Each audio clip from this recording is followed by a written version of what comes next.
وَالَّذِينَ يَقُولُونَ رَبَّنَا اصْرِفْ عَنَّا عَذَابَ جَهَنَّمَ. It's so beautiful, this category. There's a group of people Allah loves because the only thing, they just ask Allah, Ya Allah, I don't want to see Jahannam. I don't want to take me away from Jahannam. I don't want to be turned away from it. إِنَّ عَذَابَهَا كَانَ غَرَامًا إِنَّهَا سَاءَتْ مُسْتَقَرًّا وَمُقَامًا. Its penalty is very heavy. It's a huge penalty. I can't bear it. I can't even think about Jahannam. It is a terrible place to be for a little while or for a long time. I have to explain this part to all of you. It is a terrible place to be, mustaqarran, for a little while, wa muqaman, long term. Now, there are some people, like I'm sure you've seen this on YouTube if you follow my videos. There was a young girl in Florida at a youth program. She asked me a question. She wrote it down. She said, I do a lot of haram things. But I'm not going to hell forever, right? Because I'm Muslim. So even if I do go to hell, it will not be forever. This dua says, I don't want to go to Jahannam, not for a long time, not for a short time. I don't want to see it. Allah loves the people who understand that they don't want any part of Jahannam, short or long. There are some Muslims who say, of course I don't want to go to Jahannam forever, but I don't know, one weekend, maybe we could do that much haram. You know, this is from the Jews. Ayyama ma'dudat. They said a few days, we can handle it. I mean, come on. You know, after that is the Jannah, man. It's okay. So then you party here, you pay one weekend price, and then you go back to Jannah. What's the big deal? Allah says, those are not Ibadur Rahman. Ibadur Rahman are the people, the special people to Allah are the people who say, Ya Allah, I don't want to see Jahannam, not for a day, not for 2 days, not for a minute, not for a second, and not permanently. I don't want anything to do with Jahannam. There's an ayah in Surah Al-Anbiya. There's one ayah in Surah Al-Anbiya that describes the least punishment in Jahannam. Jahannam is described in so many places in the Quran, but the least, the easy punishment of Jahannam is described in Surah Al-Anbiya. How easy is it? The person described has not tasted the fire. They have only tasted a breeze. You know, when you have a fire, it has a hot wind. The hot wind is called lafha, with a lam.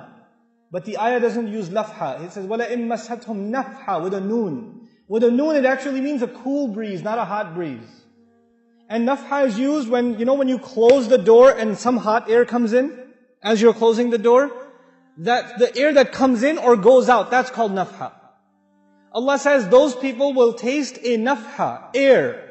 Not even inside Jahannam, where? Outside. They haven't even gone in yet. And they didn't taste fire, they didn't taste lava, they didn't eat anything. They're just exposed to air.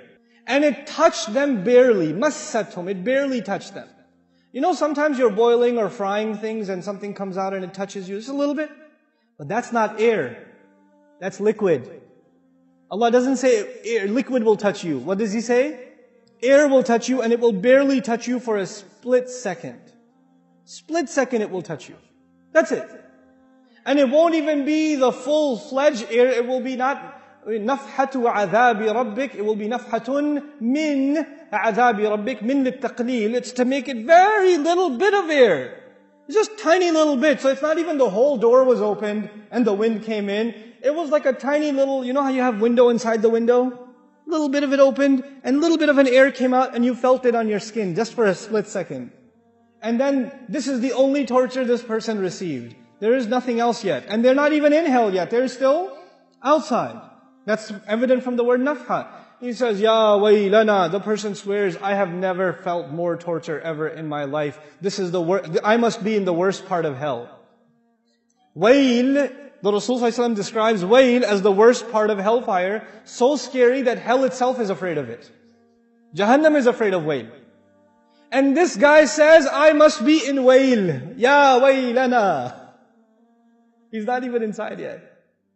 The Muslim understands, the believer, the student of Quran understands, إِنَّهَا سَاءَتْ مُسْتَقَرًّا وَمُقَامًا. I cannot be there for a little while and a long time. I know. I should not have the mentality of Bani Israel who said, لَن تَمَسَّنَا النَّارِ إِلَّا أَيَّامًا مَعْدُودَاتٍ. Just a few days, we can handle it. You know, I've had long, hard, hot road trips outside with no air conditioning. I'm tough. No. إِنَّهَا سَاءَتْ مُسْتَقَرًّا وَمُقَامًا. This is a category by itself. These people are special to Allah. The only thing they ask Allah is, Ya Allah, I don't want Jahannam. I don't want Jahannam. Never, at all. That dua itself qualifies you to be special to Allah. Subhanallah. What a mercy from Allah. قل يا عبادي الذين أسرفوا على أنفسهم لا تقنطوا من رحمة الله. قل يا عبادي الذين أسرفوا على أنفسهم لا تقنطوا من رحمة الله. لا تقنطوا من رحمة الله. إن الله يغفر الذنوب جميعا. إن الله يغفر الذنوب جميعا.